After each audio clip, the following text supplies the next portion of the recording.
Namu Myoho Renge Kyo. Welcome back. You'll notice the audio sounds different. I apologize. For the last few videos, I've been experimenting with a better microphone setup, and I've listened back to some of those videos, and the audio was for crap, quite frankly.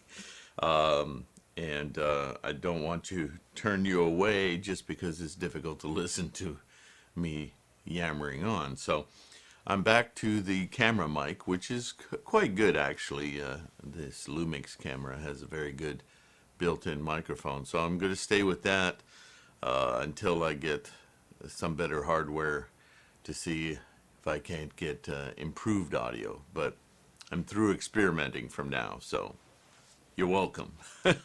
Okay, let's continue with the Tripitaka master, Shan Wei. This will be part 3. And now, again, Nichiren is hammering home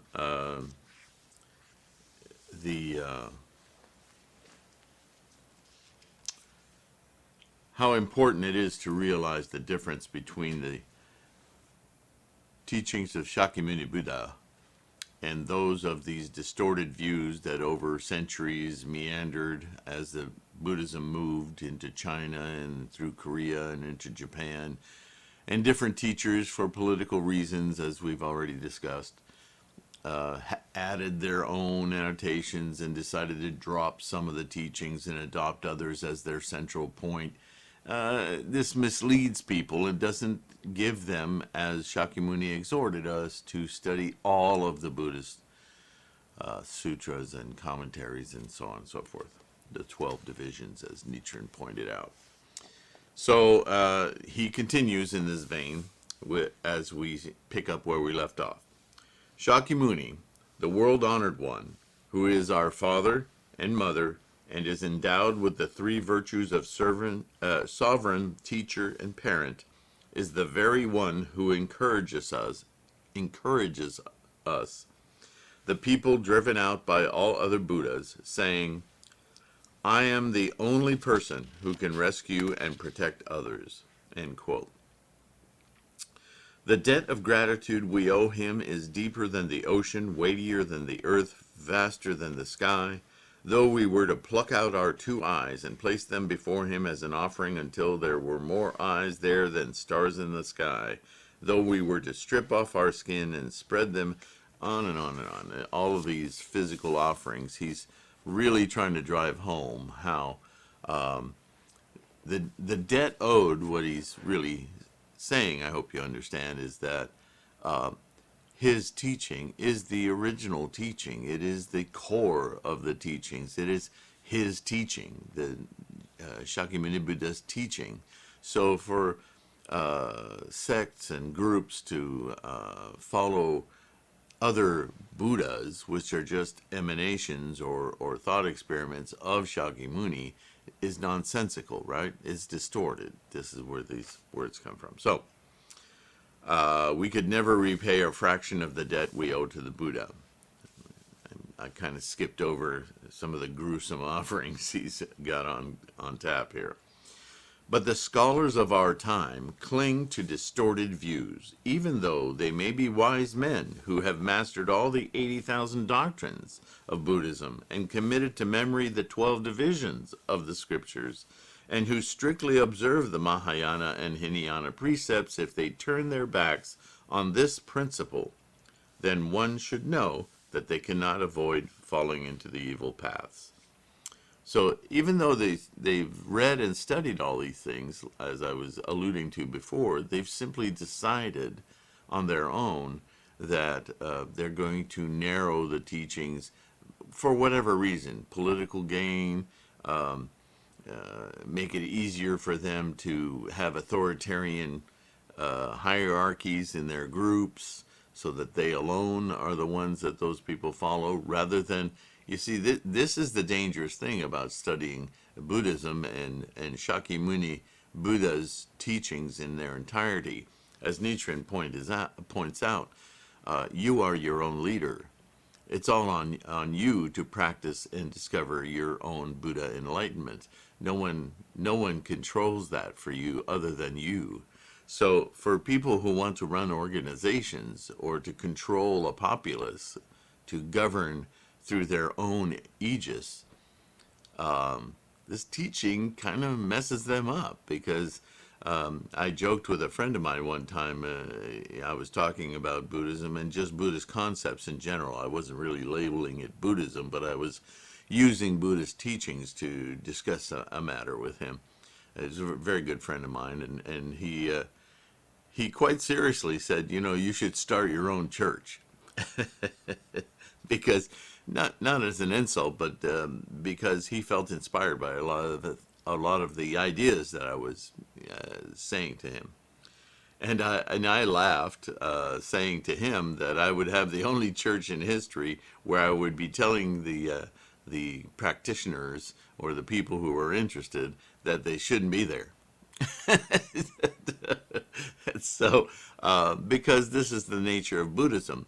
The Sangha is all of us, and it is a transfer of experience, aka knowledge, that each of us experiences and share with others, because we all have a different experience of life, and through those different experiences we get intuitions and insights and aha moments, right? So this is why you can't practice alone, and yet it is your practice alone that will lead you to enlightenment.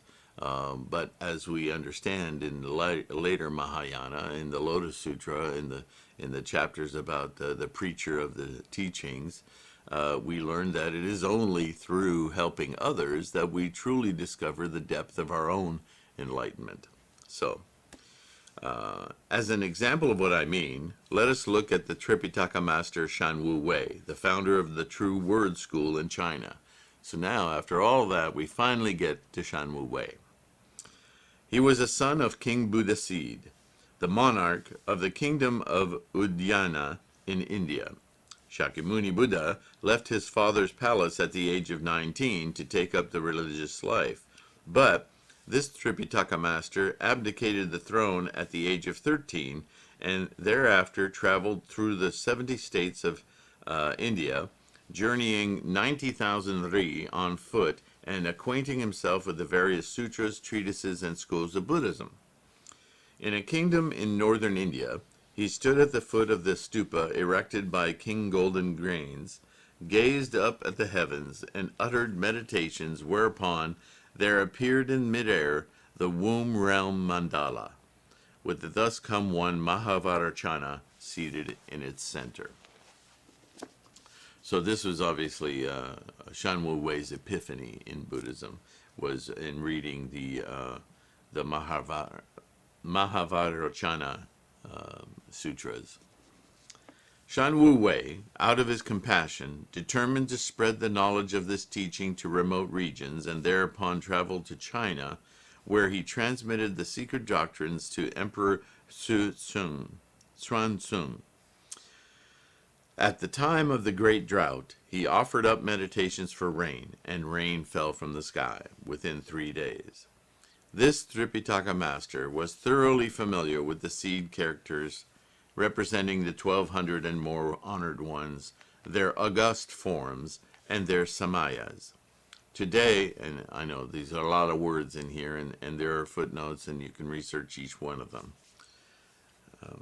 Today, all the followers of the True Word School belonging to Toji and the other True Word temples in Japan look upon themselves as disciples of the Tripitaka master Shan Wu Wei. Here's the authoritarian system showing itself, right? I mean, don't get me wrong, we all have leaders in life. But if the leaders are the object of our practice, then we're missing the point. Leaders in our lives are people who help expand our understanding. That's fine. In the way of Buddhism, all of us play a leadership role because we lead one another. So leadership in itself isn't a bad thing, but what one is being led to is the crux of the matter, right? Buddhism's always about intent, ultimately. But the time came when Tripitaka Master suddenly died. Thereupon a number of wardens of hell appeared, bound him with 7 iron cords, and led him off to the palace of Yama, the Lord of Hell. This was a very strange thing to happen. So again, this is expedient means, right? Using visual allegories to illustrate a point.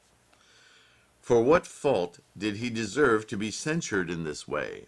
What did he do wrong? In the life he had just lived, he might perhaps have committed some of the 10 evil acts, but surely he had not been guilty of any of the 5 cardinal sins.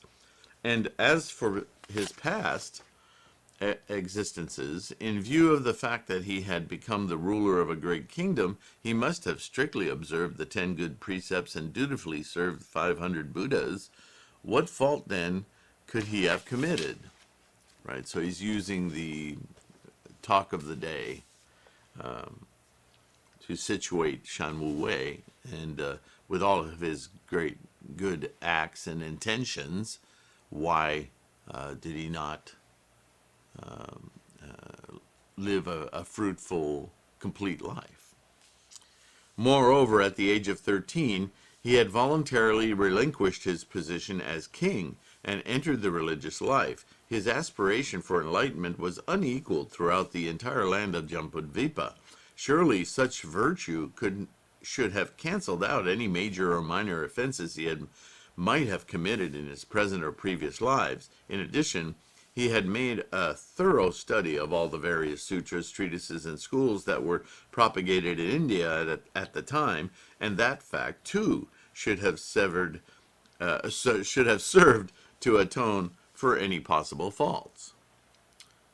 In addition to all this, the esoteric true word doctrines are different from the other teachings of Buddhism.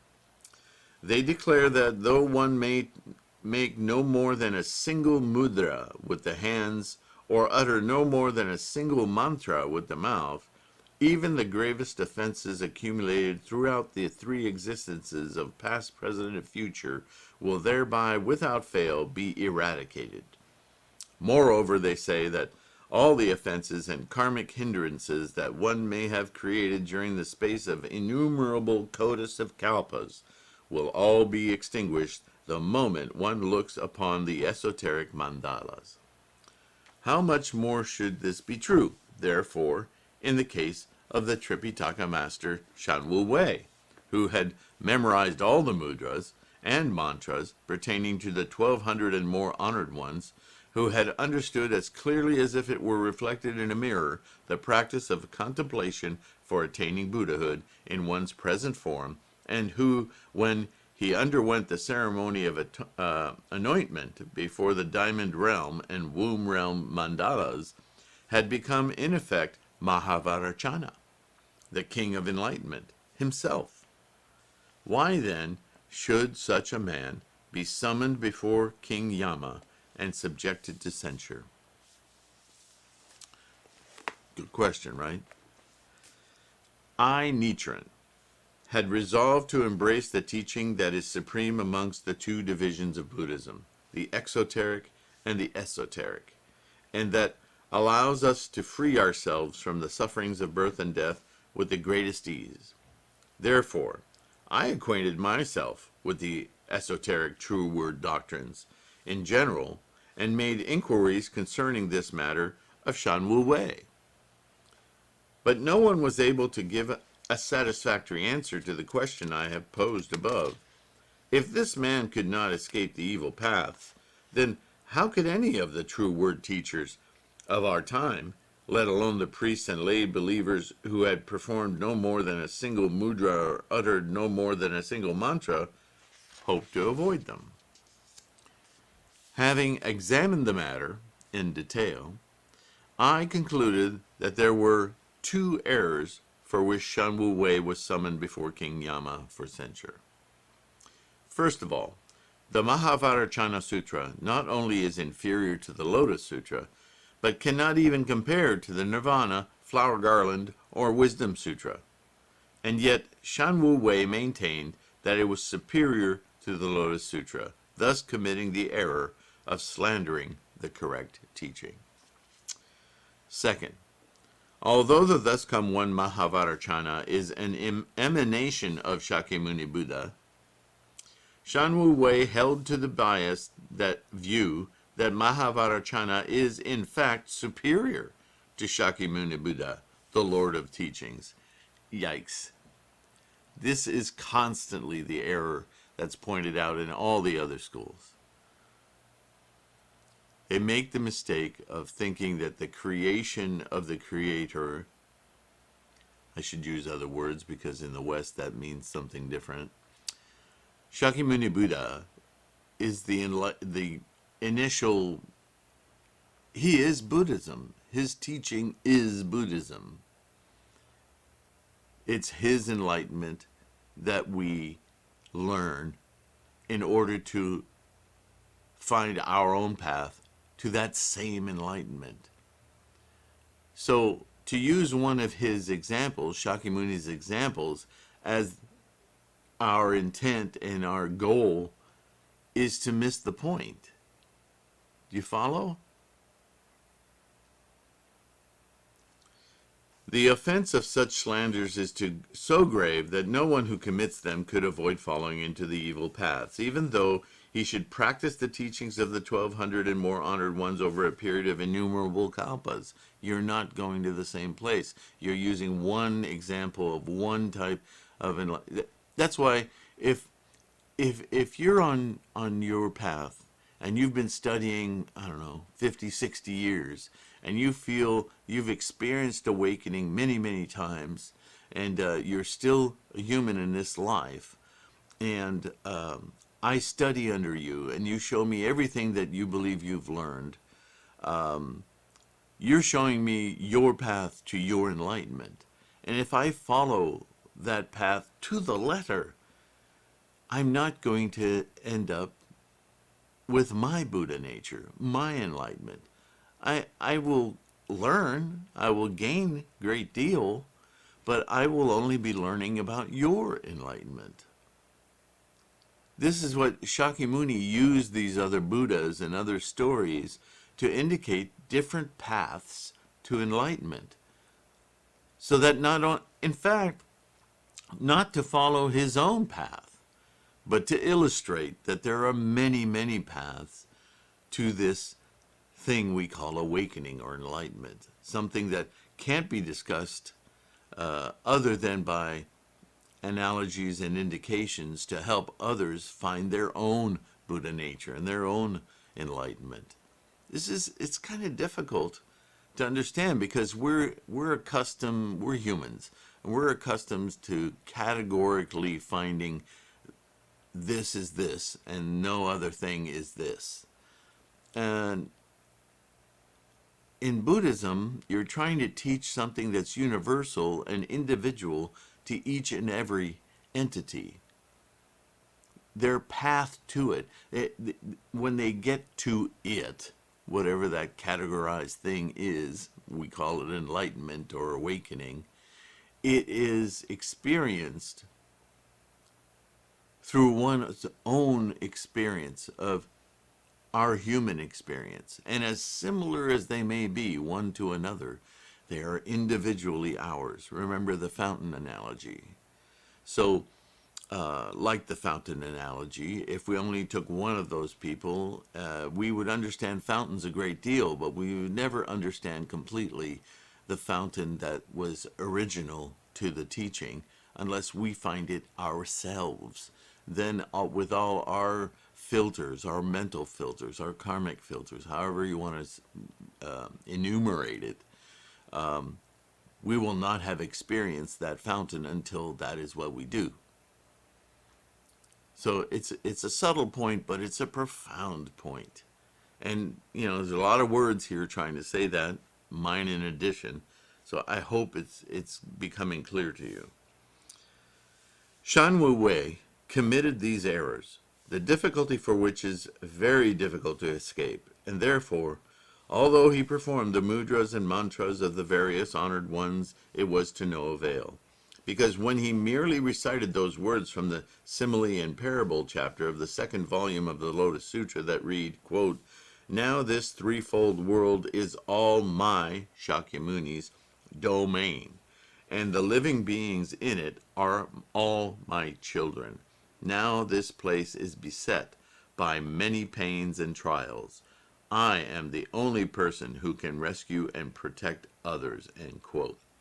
He escaped from the iron cords that bound him. Shan Wu Wei.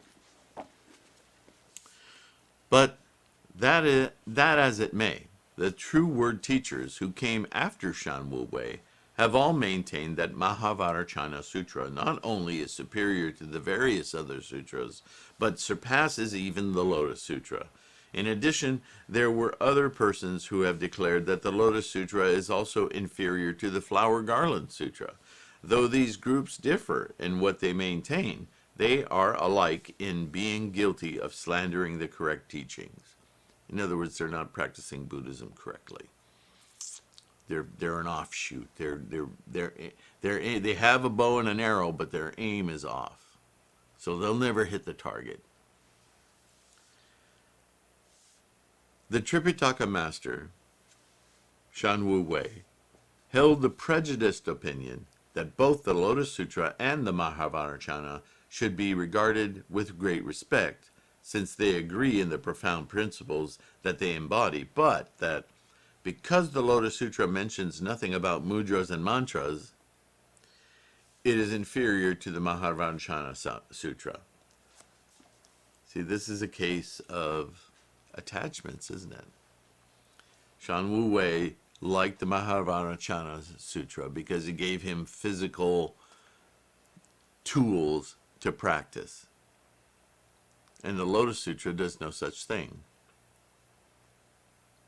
other than its own teaching in its own right as the ultimate teachings of Shakyamuni Buddha. It doesn't give you all these complex tools and methodologies. It's easy to get. We're human. We like that complexity. Even though we say we like things simple, if we want something simple, we have to make it complex in order to make the simple thing worthwhile. It's just the way we are. So the same thing with Shan Wu Wei. He understood all the teachings, but he needed to have something tangibly difficult to hand to people to say, okay, now you need to get past this in order to get there. He created an obstacle. Now, you may be saying, yeah, but what is the Daimoku? The Daimoku is a direct invocation of your own Buddha nature. That's different. That's not a tool to get there. That's a visual, an invocation of your own Buddha nature. It requires an understanding of at least the Lotus Sutra, and if you try to understand the Lotus Sutra, you're going to need to read more sutras to understand what the Lotus Sutra is talking about. This is the nature of study of Buddhism, the 80,000 doctrines. Okay, so let me continue. Sorry, I get sidetracked. Should be regarded with great respect. Blah, blah, blah. It is inferior to the Mahavajrayana Sutra. The true word teachers who came after him, moreover, were of the opinion that even with respect to the important principles expressed, the Lotus Sutra is inferior to the Mahavajrayana Sutra, to say nothing of the matter of mudras and mantras. So you see, over time, an opinion turns into fact.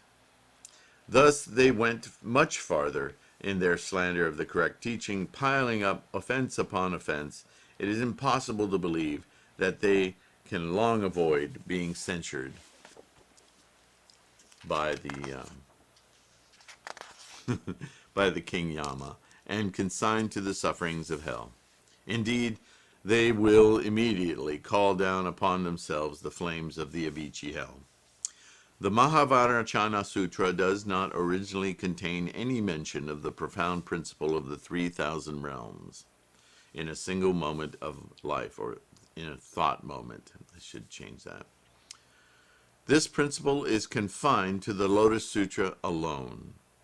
Now, that's an important principle, and I've talked about the 3,000 realms before, because it is an actual description in words of the mechanism of our experience of our Buddha nature and all our natures, all our life experience. The Nidana, the 12-link causal chain, is a description of energies coalescing into thingness, suchnesses of which we are built physically and mentally. But the 3,000 realms is that same concept karmically. In other words, our experience, our experiential entity. And through that, we then confront and amalgamate our life with our Buddha nature because it's built into that. So it's a more evolved, more comprehensive ideology, method of understanding how we come about as sentient beings. And only in the Lotus Sutra is it described in a way that we understand that, yes, our Buddha nature is inherent, but this is how we experience it moment to moment. It's rather profound, and it takes a while. In fact, when I tried to talk about it in a series, I think it's in a playlist of Origin of Life or 3,000 Realms, I think I flip-flopped on the label. It took several videos for me to attempt an understanding, and I hope those help you, and please always, as I say, comment, because I've been doing this for years, so it may be that I have a better, clearer understanding now, or at least better rhetoric that might be more useful if I didn't succeed in indicating the 3,000 realms in those videos. So Nichiren is pointing out that only in the Lotus Sutra is that profound experiential teaching there to help you, again, refine your own path to your Buddha nature. The Mahavajrayana Sutra has nothing of the sort. Even though in general it talks about similar things, those descriptions, those analytics tools are missing. And fundamentally, once you understand not only the 3,000 realms, but the other teachings within the Lotus Sutra, it becomes obvious that mudras and mantras and all these other things were all provisional teachings that, again, Shakyamuni was trying to teach Buddhism so that anybody, no matter what their capacity, whether you understand the 3,000 realms or not, you can awaken your own Buddha life, your own Buddha nature, your own Buddha mind. Okay? So, Nichiren then just makes that tool more obvious. He says, look, this is what he's talking about, because every chapter is labeled Myoho Renge Kyo. The entire sutra is called Myoho Renge Kyo. Buddha is saying Myoho Renge Kyo. That's it. That's how you get there. So all Nichiren said was, Myoho Renge Kyo is the law, the way, the universal intonation of your own Buddhahood. So he put Namu in front of it because he's saying if you dedicate yourself to that path, you will unfailingly awaken your own Buddha nature. So Namo Myoho Renge Kyo. That's where that comes from, right? So he creates a Gohonzon with that mandala and that mantra that's universal, so that everyone can easily have a reference to that entirety of teaching. Okay?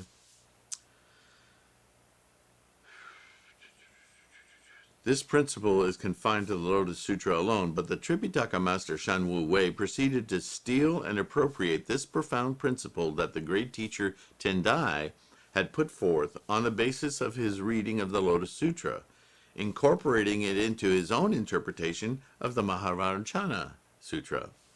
He then asserted that the mudras and mantras of the Mahavajracana Sutra, which were originally expounded merely to lend adornment to the Lotus Sutra, were the very elements that make the Mahavajracana Sutra superior to the Lotus. Shan Wei was putting forth a distorted view when he stated that the Lotus and the Mahavajracana Sutras were equal in principle, and he was likewise stating an erroneous view when he claimed that the Mahavajracana Sutra was superior by reason of its mantras and mudras, reminding mudras are hand positions. Okay. Anyway, you see them all the time on statues of bodhisattvas and Buddhas and so on and so forth. This is like the case of a foolish and lowly man who looks upon his 6 sense organs as his personal treasures, though in fact they belong to his Lord. Consequently, he is led into all manner of erroneous conduct. We should keep this example in mind when interpreting the sutras, because the doctrines set forth in inferior sutras serve only to adorn the sutra that is truly superior.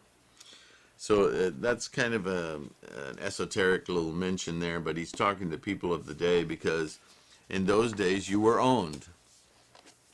So if you were basically a slave, so you were owned, and if you acted independently, then you were killed. Okay, so this is what his example is if you're a slave and you think that your hands and your eyes and your feet are your own, you're highly mistaken. We don't live in those days anymore, but you get the point, right? Nichiren, where are we now? Nichiren was a resident of Seichoji on Mount Kiyosumi in Tojo village in the province of Awa. From the time I was a small child, I prayed to Bodhisattva Space Treasury, asking that I might become the wisest person in Japan. The Bodhisattva transformed himself into a venerable priest before my very eyes and bestowed upon me a jewel of wisdom as bright as the morning star. No doubt, as a result, I was able to gain a great mastery of the principal teachings of the 8 older schools of Buddhism in Japan, as well as those of the Zen and Nembutsu schools. So he studied all of them.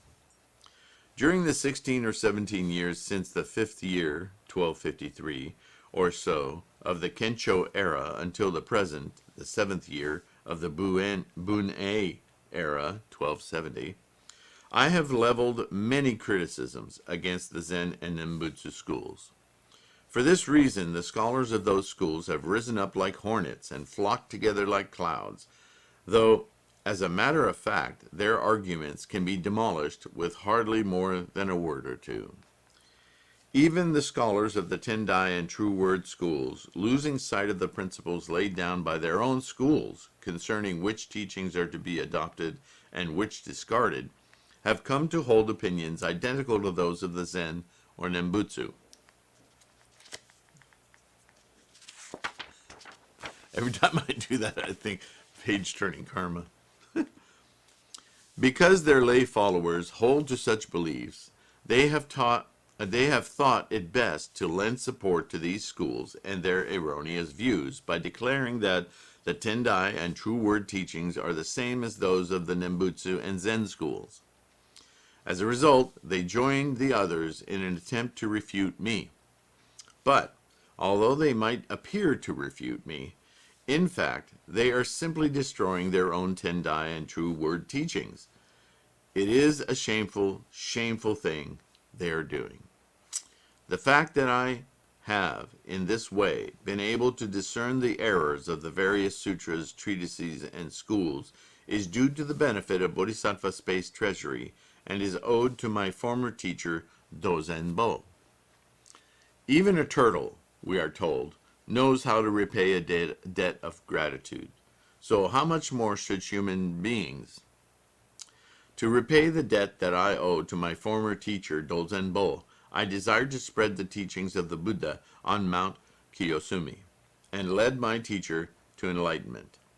But he is a rather ignorant man, and in addition, he is a believer in the Nembutsu, so I did not see how he could escape the three evil paths.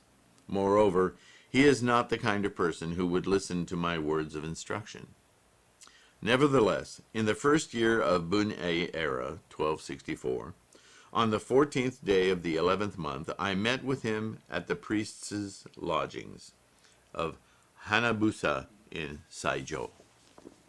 At that time, he said to me, quote, I have neither wisdom nor any hope for advancement to important position. I am an old man with no desire for fame, and I claim no eminent priest of Nembutsu as my teacher. But because this practice has become so widespread in our time, I simply repeat, like others, the words Namu Amida Butsu. In addition, though it was not my idea originally, I have had occasion to fashion 5 images of Amida Buddha. This perhaps is due to some karmic habit that I have formed in a past existence. Do you suppose that as a result of these faults, I will fall into hell? At that time, I certainly had no thought of quarreling with him. But because of the earlier incident with the lay priest Tojo Saimon Renchi, I had not seen my teacher for more than 10 years. And thus it was in a way as though he had become estranged and were at odds. I thought that the proper and courteous thing would be to reason with him in mild terms, to speak in a gentle manner. On the other hand, when it comes to the realm of birth and death, neither young nor old know what fate awaits them. And it occurred to me that I might never have again have another opportunity to meet with him. I had already warned Dozenbo's elder brother, the priest Dojibo Gisho, that he was destined to fall into the hell of incessant suffering if he did not change his ways, and they say that his death was far worse than what he had hoped. When I considered that my teacher, Dozenbo, might meet a similar fate, I was filled with pity for him, and therefore made up my mind to speak to him in very strong terms. I explained to him that by making 5 images of Amida Buddha, he was condemning himself to fall 5 times into the hell of incessant suffering.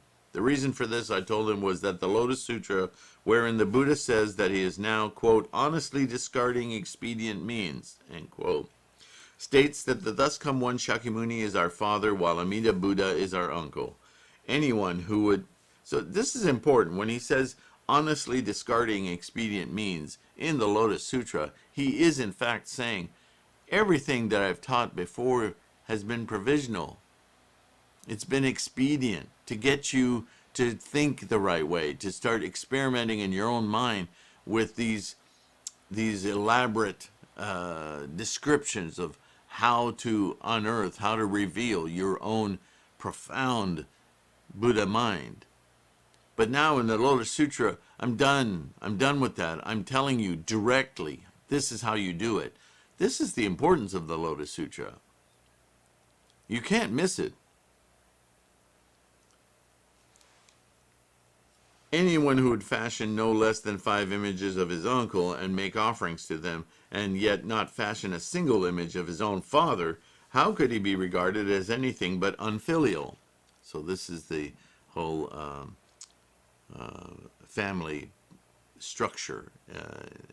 In the West, we don't observe this anymore, but there was a time, and there still are in some circles, a deep respect for the elders of the tribe, the elders of your family, right? We don't just discount them, but these days we don't have much of that. And this is what Nichiren is using, is that family structure as a way to understand the proper reverence for the various teachings. You can't throw yourself into the provisional and expedient works and expect to attain the depth and the profundity of your own Buddha mind and life, right?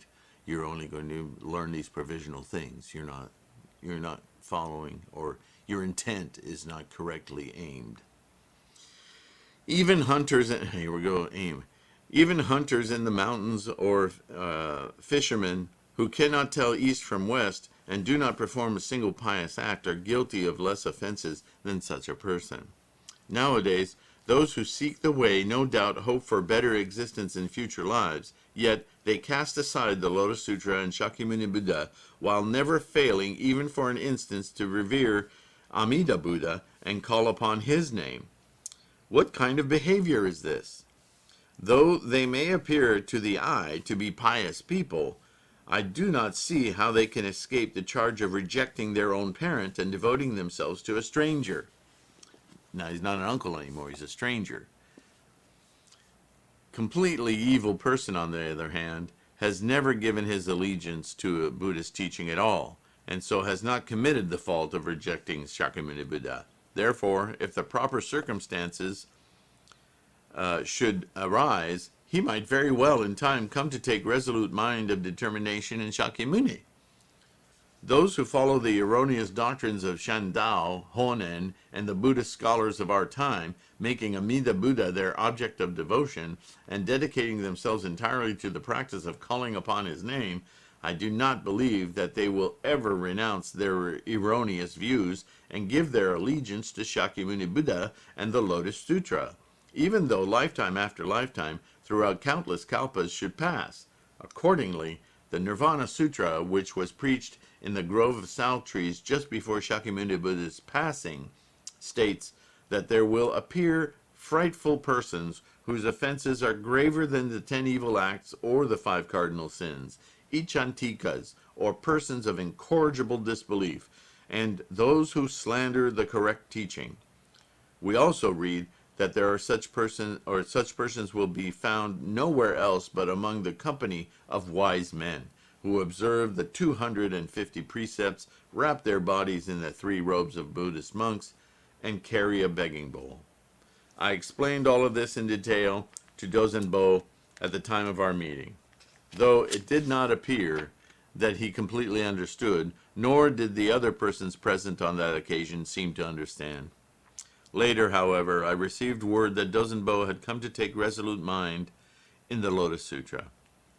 I concluded that he must have renounced his earlier distorted views and had hence become a person of sound belief, a thought that filled me with joy.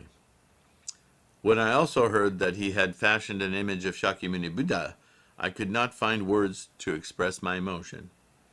It may seem as though I spoke to him very harshly at the time of our meeting, but I simply explained things as they are set forth in the Lotus Sutra, and that is no doubt why he has now taken such action. It is said that good advice grates on the ear, just as good medicine tastes bitter. And on that note, I'm going to end part 3, and we'll be able to, well, let's see. We're at 43 minutes. Can we take a couple more paragraphs and we'll complete this Gosho? No need to rush it. I'll just make a short one for part 4. I think that's a good place to stop. Good medicine, great advice, grates on the ear, and good medicine always tastes bitter. It's interesting. This is what Nichiren would call shakabuku.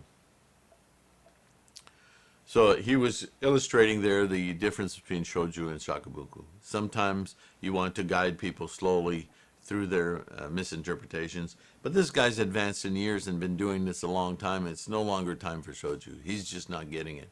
So you need to put your foot down and go, look, this is the truth. This is the way it works. And this would be shakabuku. This is the breaking of erroneous thoughts and beliefs. So that he just illustrated it with his previous teacher. A very compassionate thing to do. Just like leading me to where my bookmark is. Thank you. There it is. All right. So, Shan Wei, quite a Gosho. Again, talking about how it's easy to be misled by people with good intention, but their aim is not accurate. So always, you will always find your way if you remind yourself, I have to read all of the teachings. Pick a word, pick a term, as in something that you're reading in the Lotus Sutra or some other sutra, and go, let me do a deep dive into that. It will take you to the other sutras, because all of Buddhism is a great net of teachings that's amount to the Lotus Sutra. They will all take you to the Lotus Sutra at some point. But you need to find your own way there, right?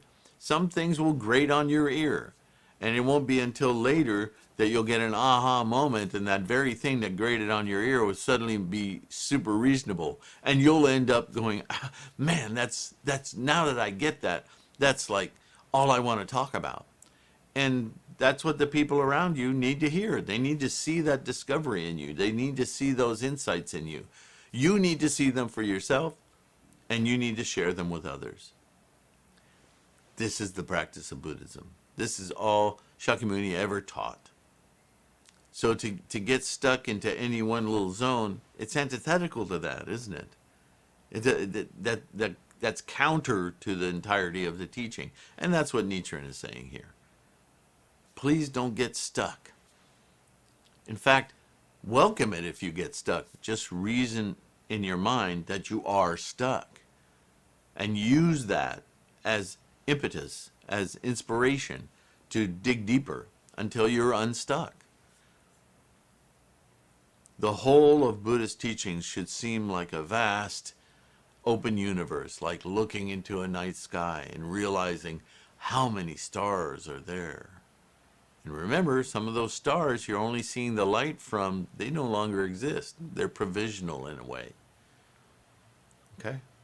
So, with that, thank you so much for listening. Namo Myoho Renge Kyo. May you stay healthy and enjoy your practice. Make it an adventure. It will never cease to surprise you. Okay? Namo Myoho Renge Kyo. See you in the next one.